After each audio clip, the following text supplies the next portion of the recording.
What's up, peeps? Nick Battle, aka Ninos Corner, man. Today we're gonna deep dive into some sports again, man. Let's go into college football today, guys. So with the upcoming draft next week, I want to dive into the wide receiver position. It's a really deep, wide out class this year. So I want to take a look into two different wide receivers. So if you're the GM for a team and you got Jeudy on the board from Alabama, you got CeeDee Lamb from Oklahoma, who do you pick? These two guys are slated as the number one and number two wide receivers in the country this year that are entering the draft. Not in all of college football. That's a whole other story. But the number one and number two wide receiver entering the draft this year. So who do you pick, guys? So on a side note, guys, I have a NinosCorner Sports company, which I am a consultant for, a sports agency, and I give different data and different metrics to the said sports agencies so that they can pick clients. And so I have an NCN, which is a NinosCorner number, and it's based on a scale. So basically, the higher the number, the better the player is. But it's like a actual quarterback rating for skill position. So I do this for running backs, wide receivers, and tight ends. And so my NCN, once you guys hear that, the NCN is the NinosCorner number. So, like I say, think of a QBR for skill positions. So when I deep dive into these numbers, guys, let's take a look. Jeudy, all right? Jeudy, he had an NCN, a NinosCorner number. This is all numbers pre-bowl game. I didn't do the bowl game. He had a 66.45 BSN college, right? And then his BSN NFL scores is 60.34. So I have two different numbers, guys, because the college game, I rate the actual explosive plays for the college game is plays of 15 yards or more. In the pro game, it's going to be 20 yards or more, right? So this goes to show you the different metrics when it comes to me ranking these players. So it's like 8 different categories that I rank them into, and it's like a complicated formula that is basically taking me around 6 to 8 months to get right. But his college stats this past year, he had a 66.45 BSN college, which isn't a bad score. It's not the greatest, but it's not a bad score, you know. So it would put him, if I look at the previous, let's say NFL rankings, you would look at him as being around the 15th or 16th best, let's say, wideout in the league, right? So, but that's based upon the talent that he's going against. And let's just be honest, college kids are not going against NFL caliber talent. I don't care what conference you're in, you're not going against NFLers every weekend. And we'll deep dive into that also. So, a 66.45 is his NCN college. Now his NCN for the NFL extrapolates to 60.34, and that is in the range of a 60.34. A guy who had similar numbers, Cortland Sutton from Denver, had a 60.64 this year, ranked him 7th in the league. Mike Evans from Tampa Bay had a 60.38, ranked him number 8. Kenny Galladay from Detroit had a 60.31. So those are kind of like the caliber of players. So that will fall between 7 and 11, right? So you have, let's see, 11 is Miami's wide receiver Devontae Parker. 10 is Stephon Diggs. Kenny Galladay from Detroit is number 9. Mike Evans is number 8. Number 7 is Cortland Sutton. So those players right there, those like 5 or 6 players right there are the ones that he kind of racks and stacks with when it comes to the NFL level. But let's keep it real. Let's just take the NFL number out of it, because on a week-to-week basis, I don't care what conference you're in, you're not going against NFLers. These guys are still in college. They're still college players. They are not NFL players. I don't care what conference you're in. Now, let's look at CeeDee Lamb. CeeDee Lamb had an amazing, it was off the charts, great. His NCN college is 80.64, which his NCN for the NFL would have extrapolated to a 77.3, which would have been the number 1 in the league. But take out the NFL number, so let's look at just the college number. So his NinosCorner number for college was at 80.63. Jeudy's was a 66.45. Now, I know you guys are like, well, that can't be so. The talent is so much weaker in the Big 12 on the defensive side of the ball. The SEC has the best defense, yada, yada, yada, yada, yada. Yeah, I understand that, but let's keep it a buck. Let's keep it 100, right?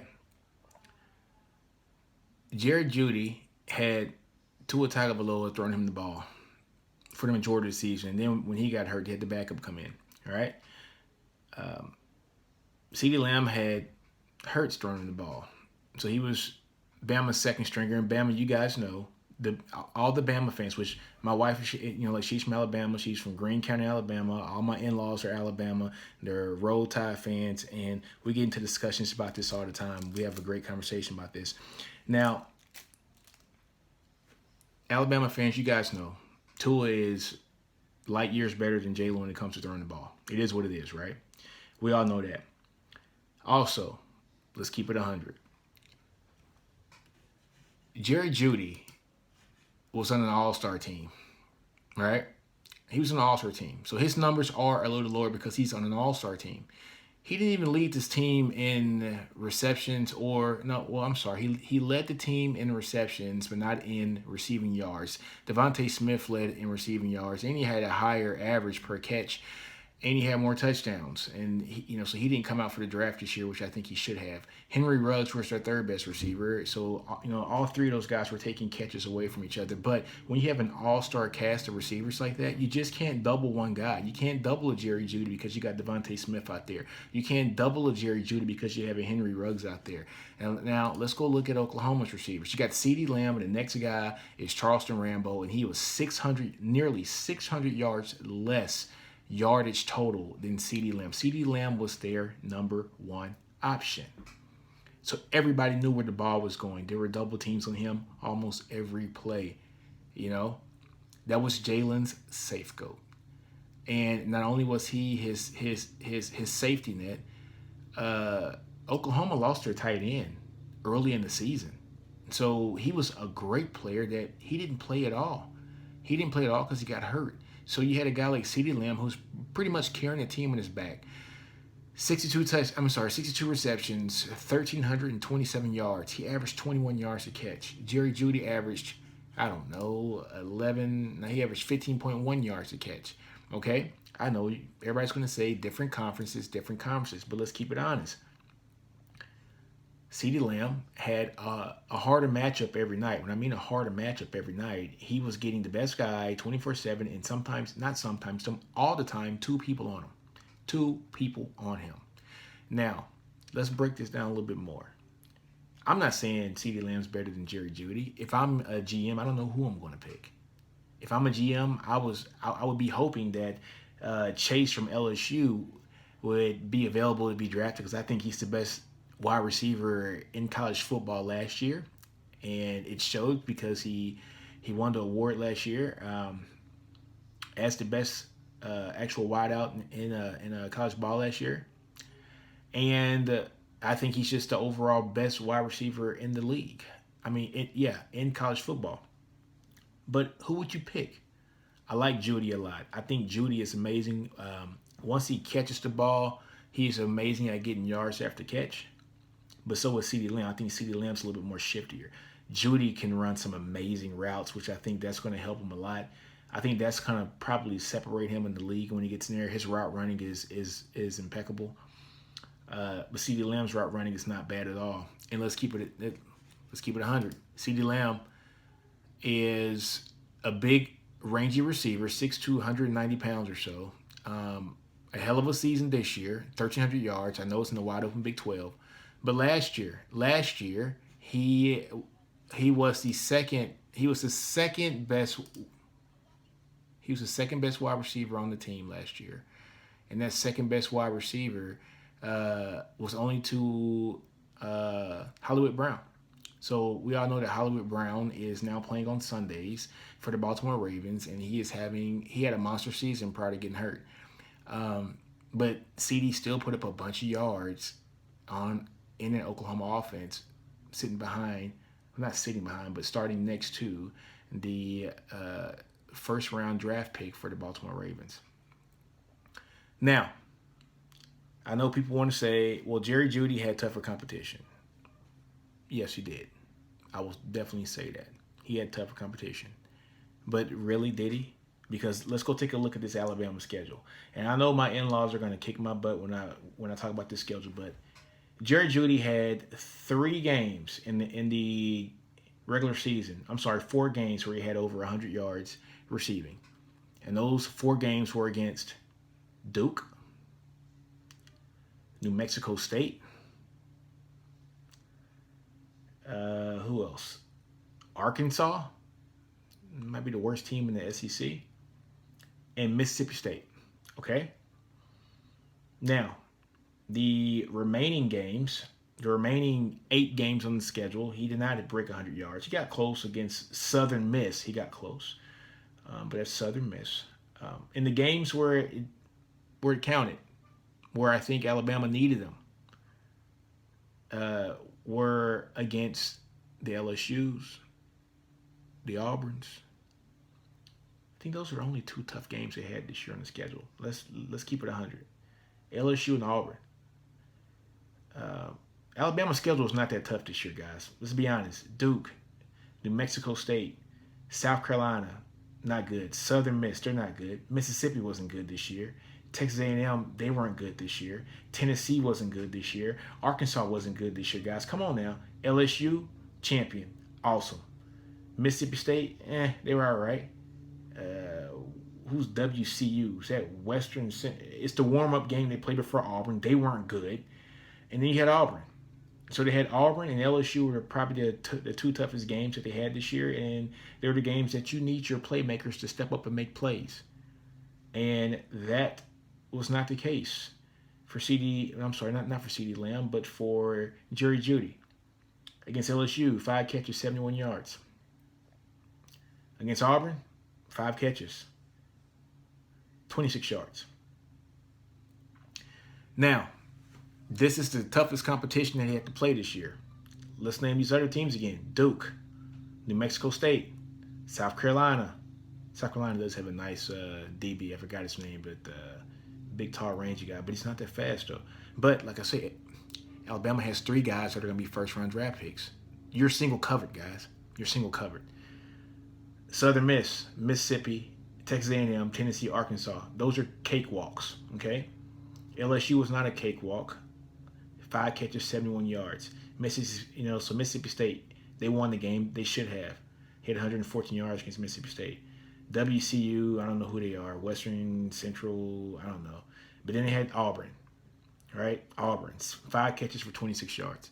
So let's go take a look at CeeDee Lamb's numbers, guys. And I know people are going to say weaker competition, and it was weaker competition. We're not going to even play with that. It is what it is. But you can't knock the fact that this guy averaged 21 yards a catch. 21 yards a catch, guys. That's an explosive play a catch in the NFL. Every catch he caught was an explosive play. So he's a very shifty guy, very rangy guy. And before we start talking about, Jeudy didn't get the ball enough because he's on the all-star team, let's go take a look at that LSU roster. They got an all-star trio of wide receivers also, and they got a tight end who's going to get drafted probably in the first 3 rounds this year. So they got Justin Jefferson. He had 1,540 yards this year on 111 receptions, averaged 14 yards a catch, and 18 touchdowns. And guess what? He was the 2nd best receiver on his team because the best receiver on that team this year is Jamar Chase. 84 receptions, 1,780 yards, and 21 yards a catch, 20 touchdowns. And then they had this guy from Shreveport-Bossier area. His name is Terrace Marshall Jr. Guys, I'm from Shreveport, so I love to shout out people from Shreveport-Bossier area. Terrace Marshall Jr., 46 catches, 671 yards, 15 yards a catch, and 13 touchdowns. And then, they got this guy named Thaddeus Moss, who is the son of the Moss, Randy Moss, who caught another 47 balls for 570 yards. And then your running back caught a lot of balls, 55 for 453 yards. You see, LSU had a trio of wide receiver talent too, but they all still were able to put up numbers. And so that's my only problem I have when it comes to the Jeudy comp with other teams, is that, yes, he had a lot of talent on his team, so the ball wasn't going to get spread around enough. But so did LSU. They had a ton of talent on that team too. They got the ball of their guys. And let's be honest, before this year started, if I'd have told you Joe Burrow or Tua Tagovailoa, who would you take? 10 out of 10 of you guys took Tua Tagovailoa. because Joe Burrow came out of nowhere this year. So let's think about that for a minute, guys. If you're a GM, who do you pick? I'm still undecided. I like Jeudy because he runs amazing routes. I think he is a very physical and strong player. I think after the catch, he's really amazing. But so is but so is CeeDee Lamb. CeeDee Lamb is very shifty. He's a lot stronger than what people want to give him credit for, and I think he fits the model of what the league is going towards. But I also think Jeudy is going to be amazing in a true spread offense that the league is trending towards. So, hey guys, you can't go wrong in either pick. You can't go wrong with either pick at all. So, I don't know, man. You just got to pick one, and you got to roll the dice and pick one, man. Roll the dice and pick one. If you want speed, and you want shiftiness, and man, you go with a guy like CeeDee Lamb. But I think with the route running and the route tree that Jeudy has, he'd be hard to pass up if you had both of them on the field. He'd be hard to pass up if both of them were still on the board and it was your pick, because you don't have to be the fastest guy to stay in the league. Jerry Rice wasn't fast, but he didn't get caught much. T.O. wasn't no burner. He didn't get caught much. Irvin wasn't fast. He didn't get caught much. There are a lot of fast guys that were in the league that didn't make it. But both guys are special talents. I don't think you can go wrong with either. So on that note, guys, Ninos Corner, I'm out in here. We're going to go to a small commercial break.